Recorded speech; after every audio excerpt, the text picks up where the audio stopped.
आता गणपती स्थापना करणार आहोत. गणपतीच्या पूजेची थाळी, हे गुलाल आणि ही आमची गणपतीची मनमोहक अशी ही मूर्ती. आता आपण मूर्तीला हार घालणार आहोत. आरतीपूर्वी गणपतीच्या मूर्तीला हार, वस्त्रमाळ, दुर्वा हे सगळं वाहून घेणार आहोत. वस्त्रमाळ आणि दुर्वा.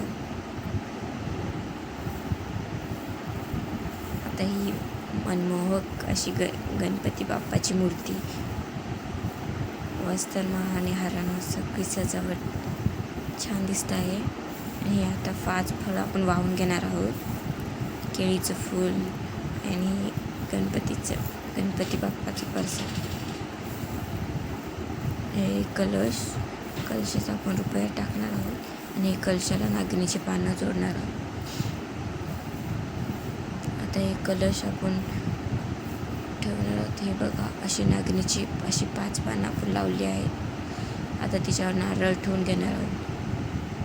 अशा प्रकारे हा कलश असा आपला तयार आहे. कलशाची पूजा करूया. आता आपण कलशाला वस्त्रमाळ, फूल आणि हळदी कुंकाने गुलालाने त्याला पूजणार आहोत. गणपतीच्या आरतीपूर्वी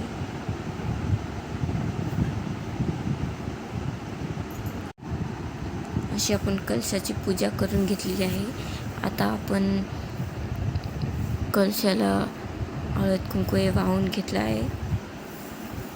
आता आपण गणपती बाप्पाची आरती करणार आहोत. गणपती बाप्पाला फूल, दुर्वा असं हे वाहून गणपती बाप्पाच्या समोर ज्योत पेटून घेणार आहोत.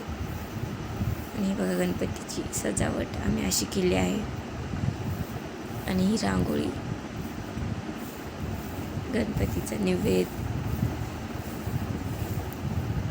आता बघा किती छान अशी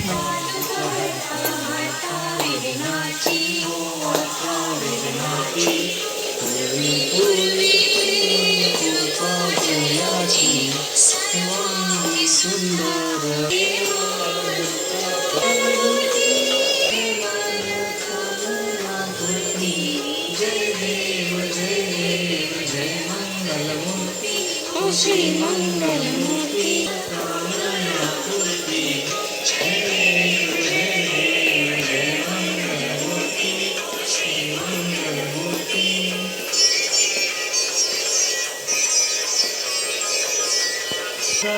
गौरी कुंभारा